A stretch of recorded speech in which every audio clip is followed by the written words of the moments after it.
All right, diving in. Thanks for coming, everybody. Briefly introduce the important people on stage. First, 20 seconds about myself. My name is Matt Ocko. I'm the managing partner and co-founder of Data Collective, colloquially known as DCVC. We manage more money than most people realize, and for the better part of a couple decades, our team has been investing in the chips, applications, and general infrastructure of what today is colloquially known as AI. Along the way, I've gotten to know and work with these two amazing gentlemen. On my left is Dr. Naveen Rao. He was the co-founder and CEO of a company called Nervana, which developed a pioneering AI platform chip and was acquired recently by Intel. He is now in charge of a huge chunk of Intel moving this AI capability forward. My other colleague here is Jeff Herbst, who was a superstar lawyer before joining a tiny company called nVidia. Jeff, I always forget, is it 16 or 18 years you've been there? It'll be 16 years. 16 years. And has become, although he tries to disguise it, something of an ace techie along the way. He is, again, although very modest about it, sort of a consigliere to the CEO and founder of nVidia, responsible for, let me get this right, Jeff, all corporate development, strategic marketing, business development, partnerships, and venture capital. You gave me credit for a little bit more than I do, but that's pretty close. Okay, 85% accuracy? About 70%, yeah. Okay, well, I'm better than most neural networks. Maybe not, actually. Anyway, we co-invest with both Intel and nVidia. We were investors actually in Nervana prior to their acquisition. Both Intel and nVidia are investors in another company of ours called Element AI. So it's a very small world. And in fact, despite the purported rivalry, everybody loves a good rivalry story, Boston Red Sox versus Yankees, in fact, the two dedicated teams driving AI forward broadly for the benefit of humanity at each company have far more in common than they do in difference. And so the purpose of today's panel was actually to let these gentlemen who are steeped far more deeply in the cutting edge than I ever will be, riff on the grand challenges for which no amount of silicon is available today to address. I like to joke that we're standing on the beach of a great ocean of unsolved problems to which AI is applicable. And so with that, I'm going to turn it over, starting with Jeff. Okay, so would you like me to give a little bit introductory background, or? Yeah, I mean, I think if you could kind of pick on something that maybe the first item that you feel is a huge unsolved challenge, that if everybody both bought the entire inventory of your two companies, they wouldn't be close to solving. Yeah. So first off, you said, you talked about silicon. I actually think AI requires silicon, but it's not a silicon problem. I think there's the silicon is going to get there. I think a lot of what we do, and many people don't realize this, is software. And I think why NVIDIA has been successful in AI and will continue to be successful is more than half of our engineers are working on software. And it's platforms, it's working with all of the different AI frameworks, it's tools, and you can give people technology, but you have to teach them how to do it. And I think that's one of the things that Element.ai is going to do, or we're co-invested is going to do as well. Is there's plenty of technology out there, but it's not just hardware, it's hardware and software. In terms of kind of unsolved problems, I really think the sky's the limit. I mean, you asked me to think about what are my top 3 or 4. I mean, first that comes to mind, and you know, you try to think of things that are going to be socially beneficial and useful. I mean, think about healthcare. I mean, think about the shortage of doctors, especially in third world countries. I mean, if you look at AI in general, it's pattern recognition. So, you know, if you took all of the doctors in the world and all of their collective experience with all of their patients, and you were able to run that through a deep neural network, you could be so much smarter than any one individual alone. And I think this is especially a problem in places where there are no doctors or where the doctors are not well educated. So I envision a world, you know, in 10 years where, you know, lives are being saved. You know, maybe we have sensors on our bodies that measure our heart rate. You know, maybe they measure our brain waves. Maybe they figure out that there's going to be a problem before it even occurs, and they send us to the doctor, or they alert the doctor, or they tell me to take some medication. The other thing is just curing disease. We've invested in one company so far that's doing radiology using deep learning. It's actually called Zebra Medical, based in I think they're right outside of Tel Aviv, and we're investors in that company. You know, this is a way for people to spot diseases and cancers much more accurately than any doctor can. And then just human genomics, you know, figuring out, developing drugs. I mean, you know, a human scientist can only try so many combinations or so many patterns, but using AI, you know, you can do a lot more. So that's kind of my first area that I think is pretty interesting. The second is, and we're doing a lot of work in this, is robotics. I think AI really unleashes the world of robotics, because to be a robot, you know, you've got to have basic, you know, very useful robot, other than, you know, a robot in a factory that just, you know, stamps a nail into a piece of wood or something like that. You know, it actually has to be able to adapt to its environment. There are robots that will support and service people. So again, another area. Then I'll give you my third, which probably a lot of people haven't thought about, which is kind of a sleeper area, but climate and weather. And what I learned from watching the hurricane this weekend, and I had family that was right, you know, I had my parents right in the path in West Palm Beach. It looked like it's coming up there. But the problem with the forecasting, if you saw it, was it takes like 6 to 12 hours to compute a forecast right now, and they can only use so much data. I think this is a problem that's completely ripe for AI. I mean, first, what people need to do is accelerate the forecasts in generally, and we're actually working with a little company called TempoQuest, which is doing that, and we've invested in it. But eventually, this becomes an AI problem. And think about all the lives that could be saved if you knew, you know, in advance that a tornado was going to hit a particular area. So I think we're in the Flintstone stage on forecasting weather right now, and you know, it's never going to be perfect, but think about all the weather data that's been generated over the last 100 years. If you had all the data and you had a way of basically recognizing patterns from hundreds and hundreds of years, and so the problem is, how do you get all that data? So it has to start getting fed in there. So it's not going to happen immediately, but I believe that within 10 years, this is a whole new ballgame. So those would be my top 3 areas. But I mean, AI is going to change everything we do. nVidia is working with, you know, thousands of companies that are, and I'm sure Intel is as well, that are using our platforms to take AI and change every business, every aspect of life. And it's pretty exciting. I believe we're living in probably the most exciting time in the history of technology. I mean, I know we all lived through the PC era. I worked for IBM, you know, at one point during that. You know, we went through the client server era, the internet era, the mobile era. I believe this is bigger than anything else. And the reason is because we don't have to code. We let the data do the programming. This is data-driven computing. And that unleashes things that, you know, nobody could ever dream. And it's a little bit scary in a way, because we don't really understand how, when it becomes data-driven programming, nobody's actually written the code. Because when I write code, and I wrote plenty of code in my days, you know, as a computer science guy, you know, all the computer was doing is implementing things that I told it to do much, much faster.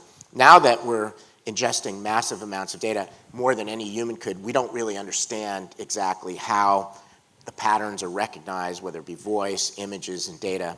And so there'll have to be a whole, I think we talked about this when we were in Montreal. That's actually one of my areas that I'm. So I'll leave that one for you, but I'm going to reserve. I'll reserve, but there's going to have to be a whole nother area of AI just to help us understand what our AI and the deep neural networks are doing. Absolutely. As a friend of mine likes to joke, you have to have AI to deal with AI. Yeah. So Naveen, as a trained neuroscientist, I suspect that healthcare might also be on your list. What are your top three? What are your home run areas for this kind of unification of software and hardware platform innovation?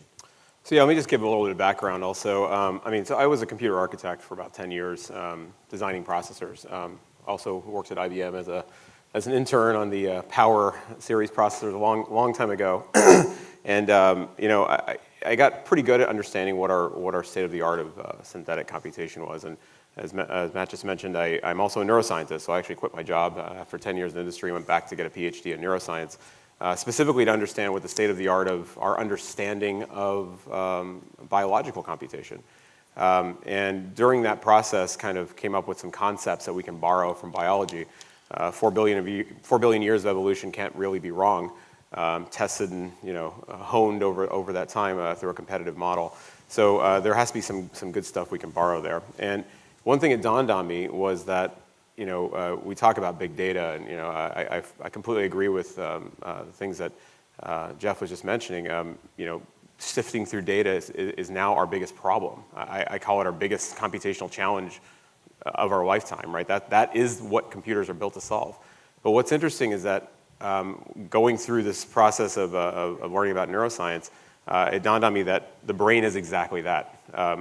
A brain or an animal ingests data. We have senses. We have eyes, vision, hearing, and touch, and all of these things. We have to integrate that into a cohesive model of the world, and then we have to act on it. So, and we do this with gobs and gobs of data acquired through an entire lifetime. So, what better example to work from for big data than something that was solved by evolution? And so. We can talk about the industry verticals that I think are important, and I completely agree with the ones that Jeff just mentioned. I mean, healthcare is fundamental. It's basically if we don't have healthcare, we have nothing, right? If we don't have our health, we can't do anything. So I think that's always going to have essentially a vertical demand curve on it. Anything we can do to lower the cost of that is a clear application. Financial services, fraud, all of these are other areas, but. Let's take a step back beyond that and sort of put my scientist hat back on. What I actually think is really exciting about this era is that we are building machines that can potentially start cracking into insight, into creativity, into problem solving, right? That's when it really starts getting exciting. Because what we're doing today is, it's really like, we're at the primordial mist stage of what an intelligence is. Bugs do more than what our AI does today, really. Maybe in certain tasks they do a little bit more, but a bug can sense its environment, it makes sense of it, it doesn't get killed, it finds food. None of our AI can do that yet, right? Why is that? Well, maybe we haven't really imbued it with the motivation to do so, but I'll also argue that we just haven't really cracked what that means, that fundamental loop of sensing, processing, and acting for a purpose. And robotics, I think, are extremely exciting from this perspective, as Jeff mentioned, in that you need an agent that acts in the world, and it affects change and it senses that change and actually processes it. So I think my big areas are really there. Like I think I'm looking at it from a 10, 15-year point of view, not in the next couple of years. Obviously, in the next couple of years, we're all going to be going after these big verticals. And I think we're going to start seeing AI, we're already seeing AI meld into the background, right? Our healthcare diagnoses will just start getting a little better. Why is that happening? Most people won't even know. But I think that's because of the efforts of companies like ours, as well as all the partners like Element.ai and other folks who are using these platforms to build solutions. I think you bring up a really good point. Like, I think you're alluding to the fact we're in the age of siloed AI. Yeah. We have systems that see, we have systems that hear, we have systems that look for certain particular things, but that's not the way the human brain works.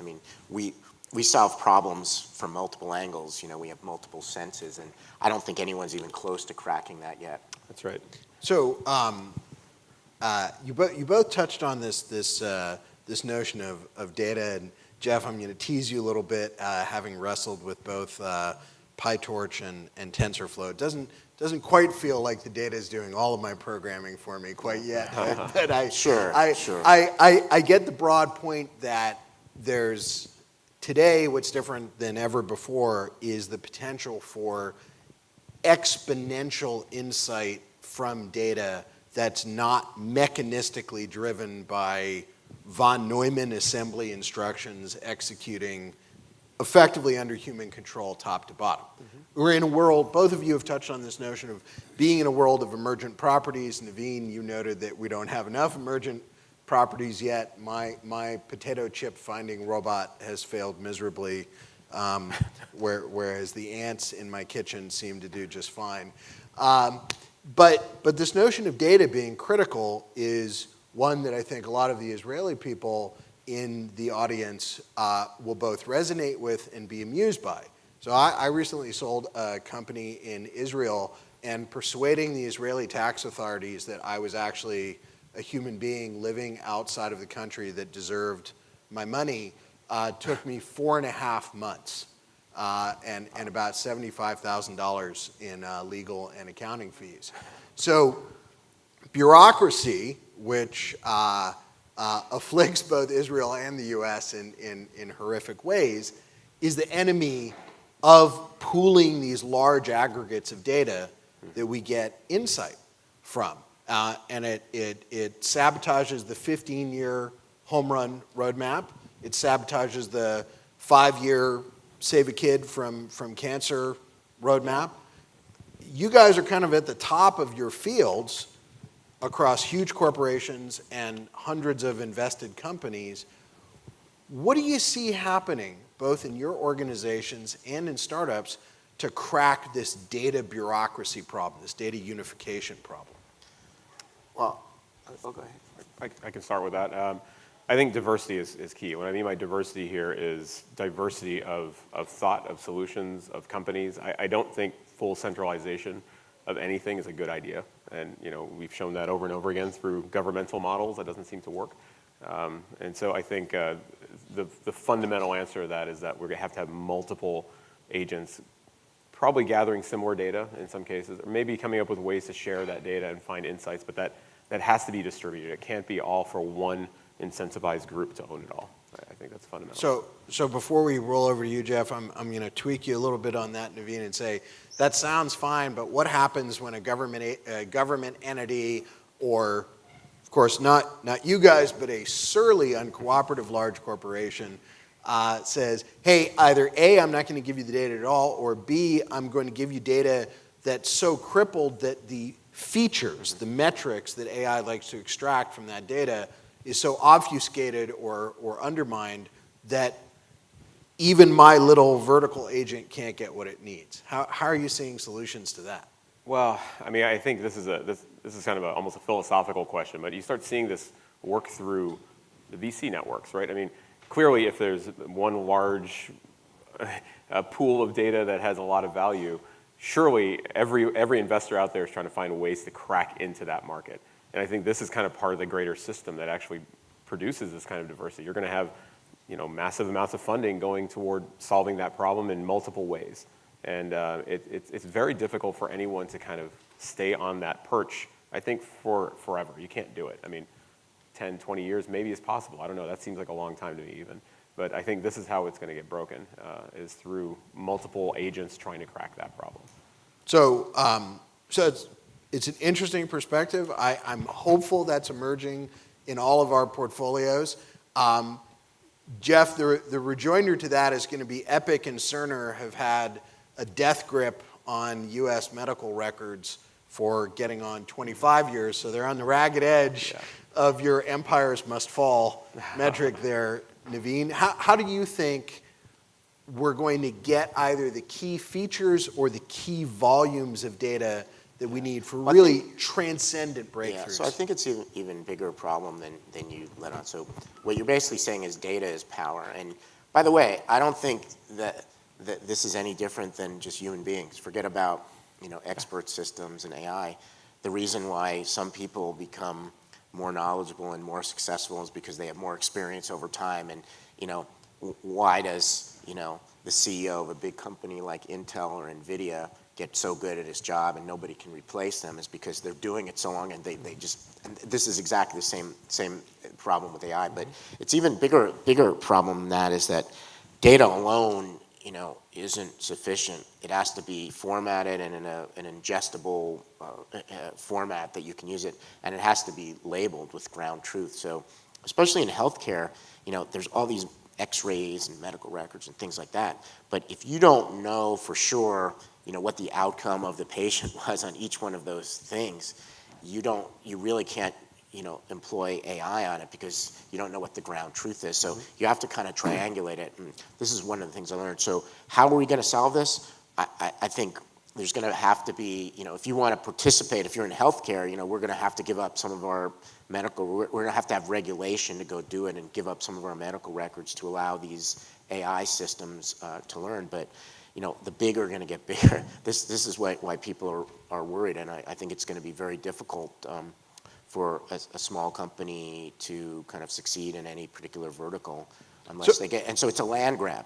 It's the sooner you get going, it's just like the internet boom, the sooner you get going, the more customers you have, the more data you get, the more powerful you'll get, and it'll be very difficult for someone to unseat you. So let me go ahead, comment on please, that real quick. Naveen, and then I'm going to push on two things. Okay, so I think there's also, I don't disagree with that. I mean, having that first mover advantage absolutely helps.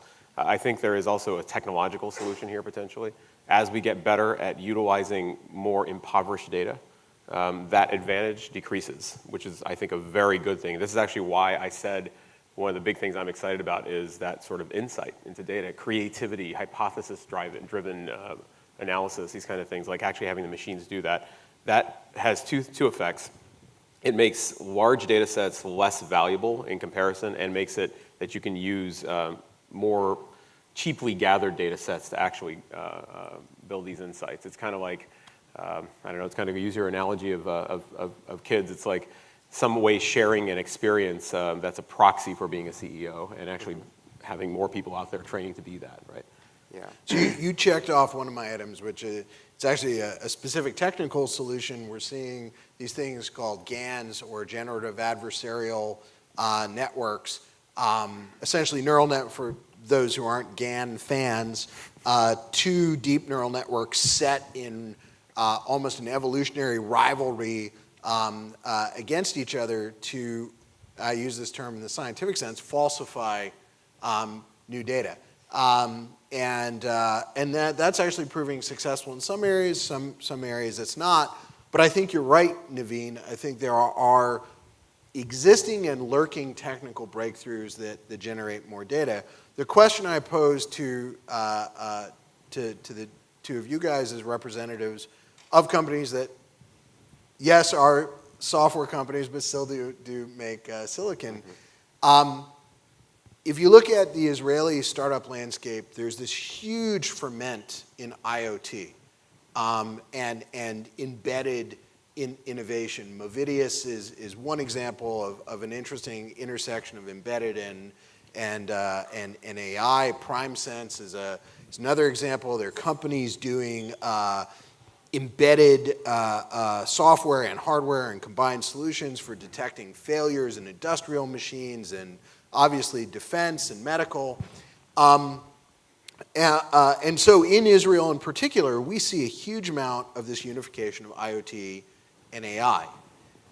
Does Moore's law democratize and solve the data problem? If I get to a world of super cheap IoT dust motes, if I get to the point where single citizen can take some of their retirement account, if they feel like it, and instrument a city, air quality, temperature, humidity, pollutants, the whatever the hell is in the sewage system, does that change the game in unexpected ways? Or is it always going to cost millions and millions of dollars even to get a small piece of useful data?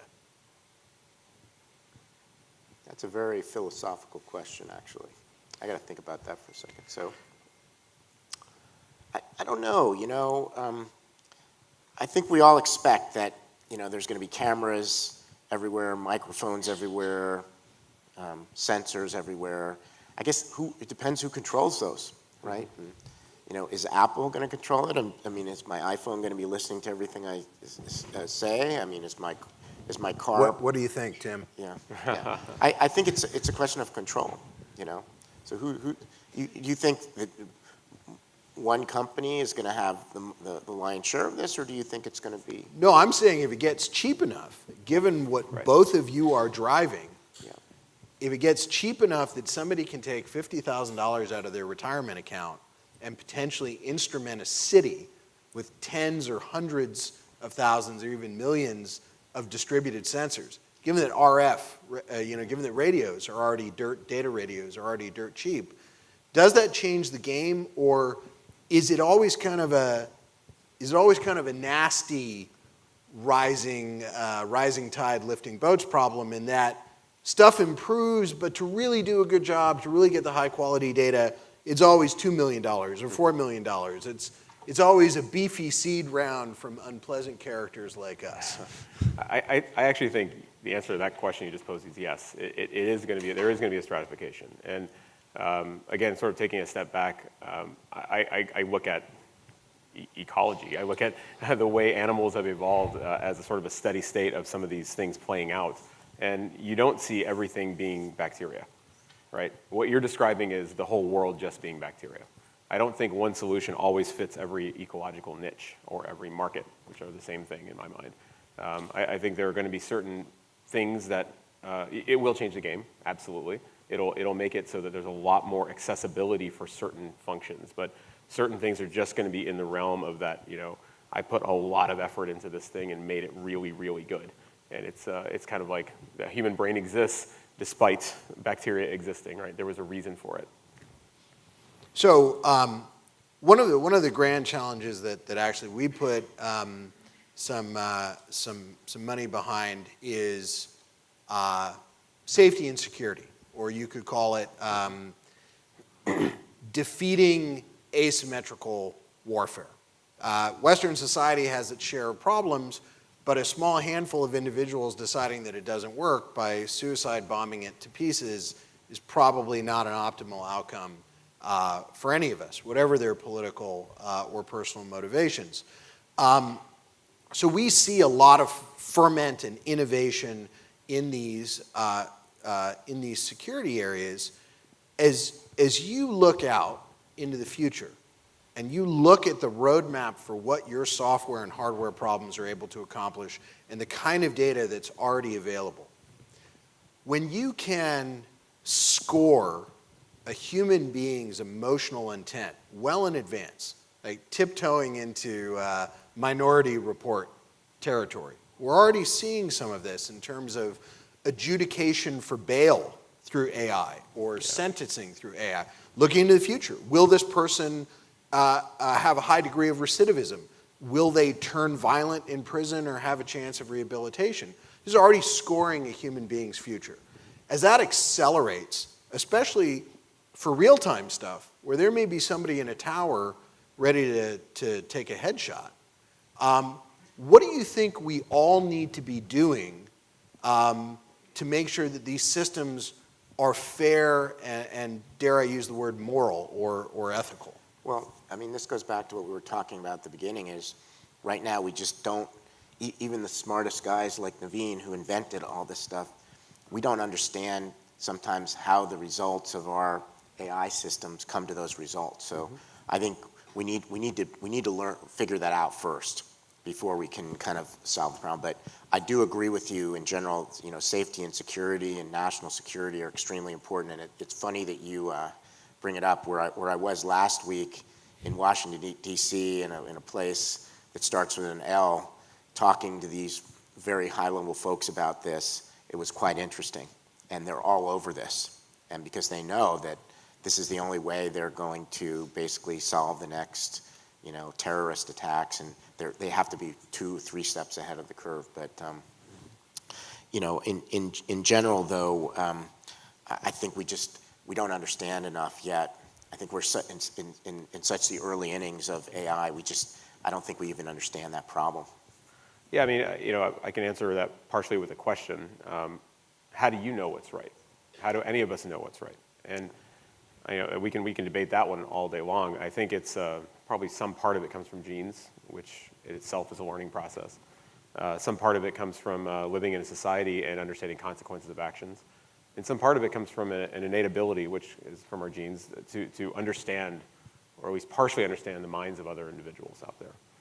The mirror neuron. Yeah, exactly. Our brains are wired to, forward project what I see on your face, for instance. I have an understanding of your internal state based on that.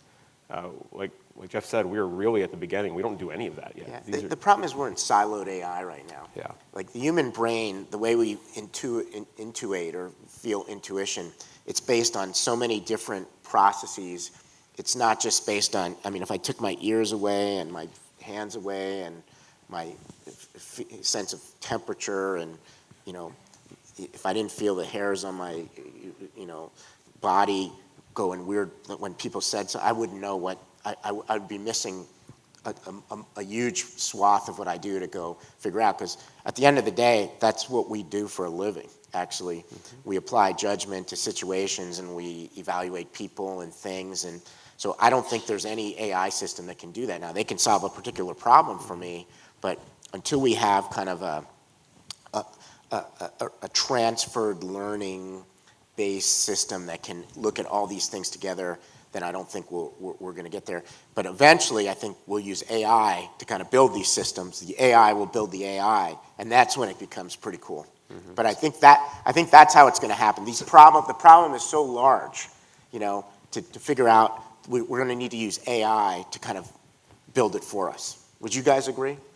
Yeah. So it's an AI psychiatrist for exactly, AIs. Something like that. And then you talk about this enough, your brain starts to get scrambled, and then you. Tell me about the milliseconds that you want to shut off the city water system. Is this a recurring dream of yours?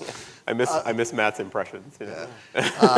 My Freud impression is okay. So to that point, we actually have investments in fully autonomous hunter-killer drone systems that are being used to, what's the polite word, remediate ISIS problems in the field. We have investments in companies that can do up to 1 kilometer of standoff explosives detection. And we're getting, that's self-aggrandizing, our very talented CEOs and their teams are getting pushed to further automate this. So, hey, it's clear that this guy or girl in a truck whose heartbeat and respiration we read from 1 kilometer away with non-ionizing radar is planning harm based on the model we have. Mm-hmm. This person has what scores at 4 nines as a suicide belt. Okay, fire up that 50 caliber sniper rifle.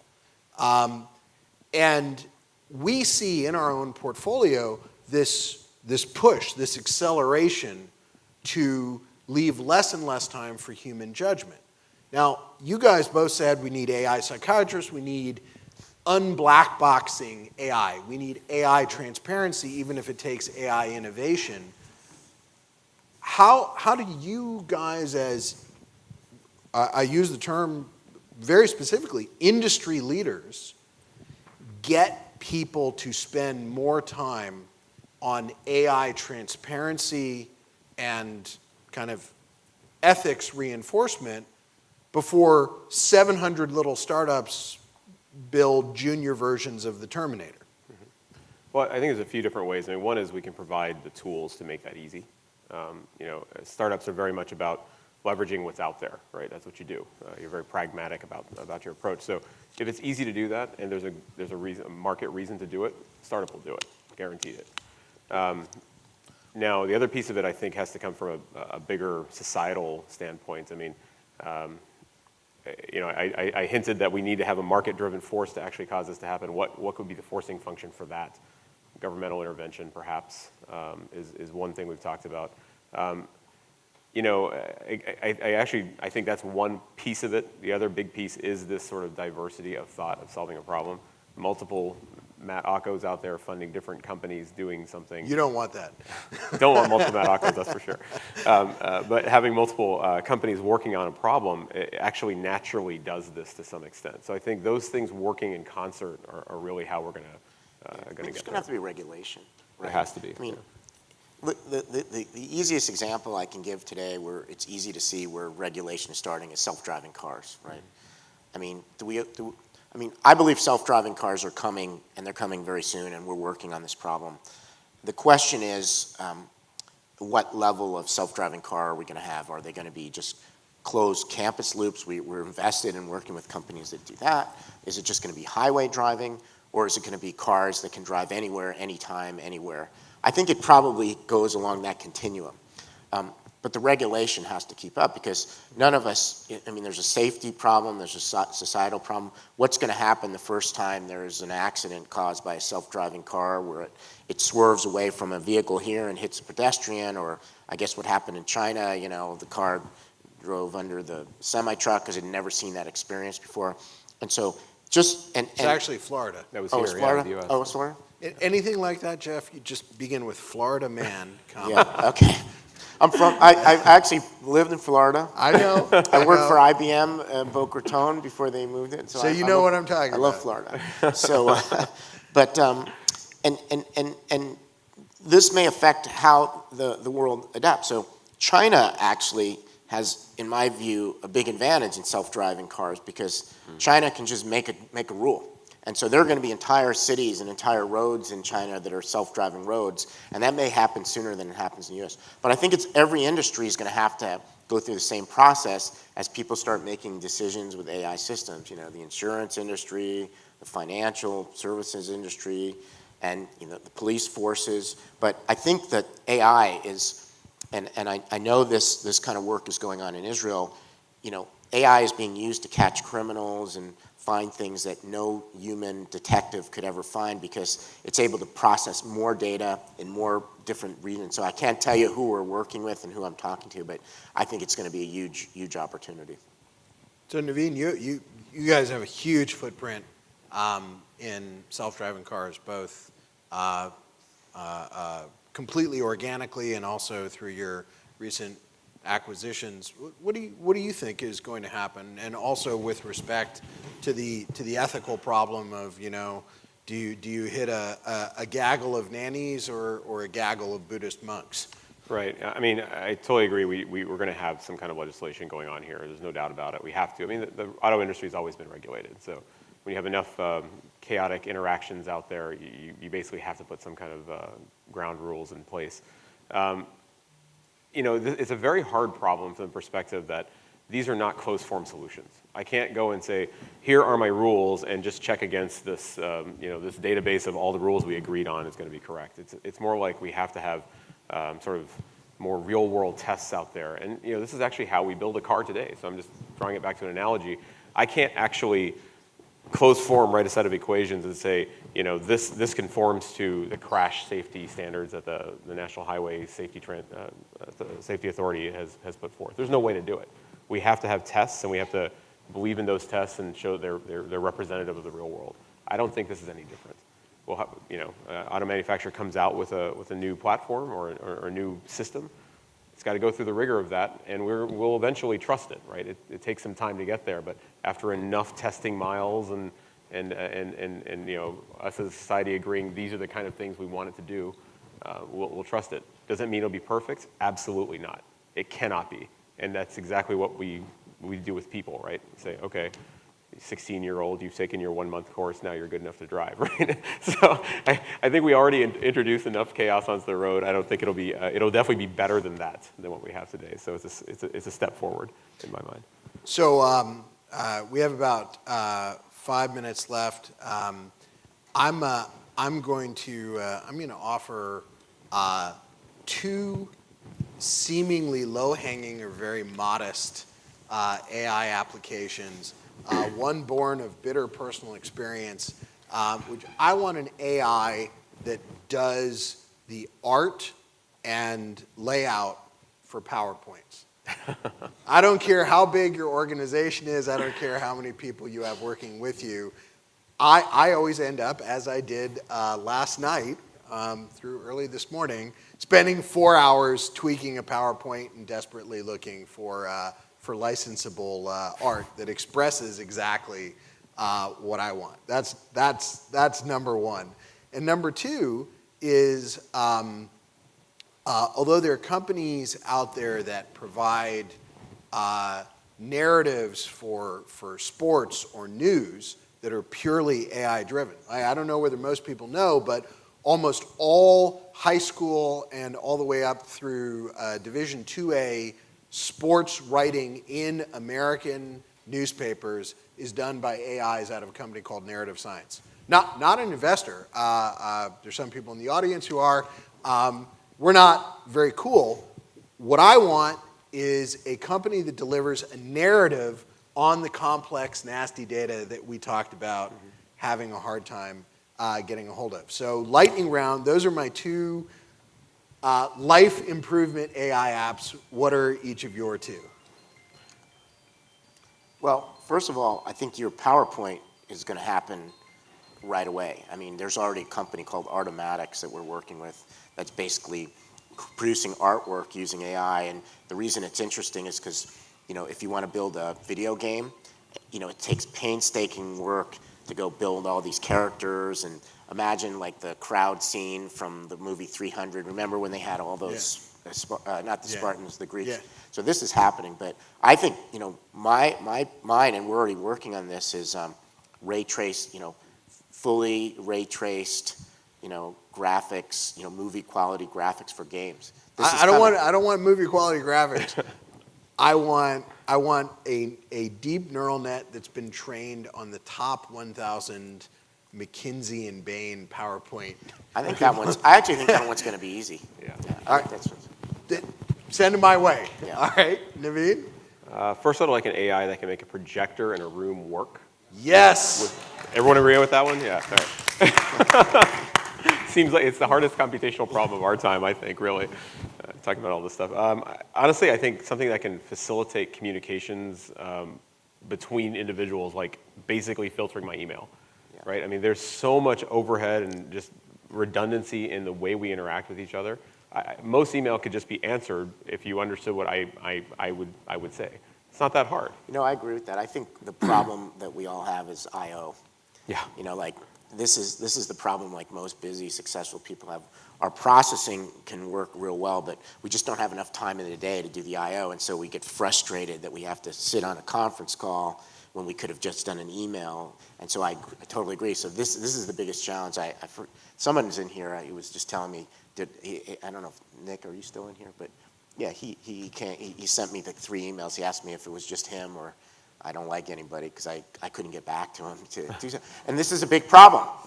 So I'm gonna wrap up by saying that someone in this room is going to create the world's first 5-line of code $10 billion company, and it's going to be an AI email plugin that just responds to all of our inboxes by saying, "I'm sorry, Dave, I can't do that." So anyway, thank you very much, gentlemen. It was awesome having you here. Great conversation. By the way, can I just say one thing? I think what you said at the beginning is we agree on, I mean, we realized this when we met the last time. I think we agree on most stuff. I think this is just such a huge opportunity for everybody. And that's why, you know, there's plenty of market TAM for Intel, for nVidia, for Google, for Amazon. I don't think anybody should be worried. Plenty for startups, you know. The number we use with our limited partners is infinity. So thank you very much, guys. Absolutely. Really phenomenal conversation. Thank you to our audience. Really appreciate it.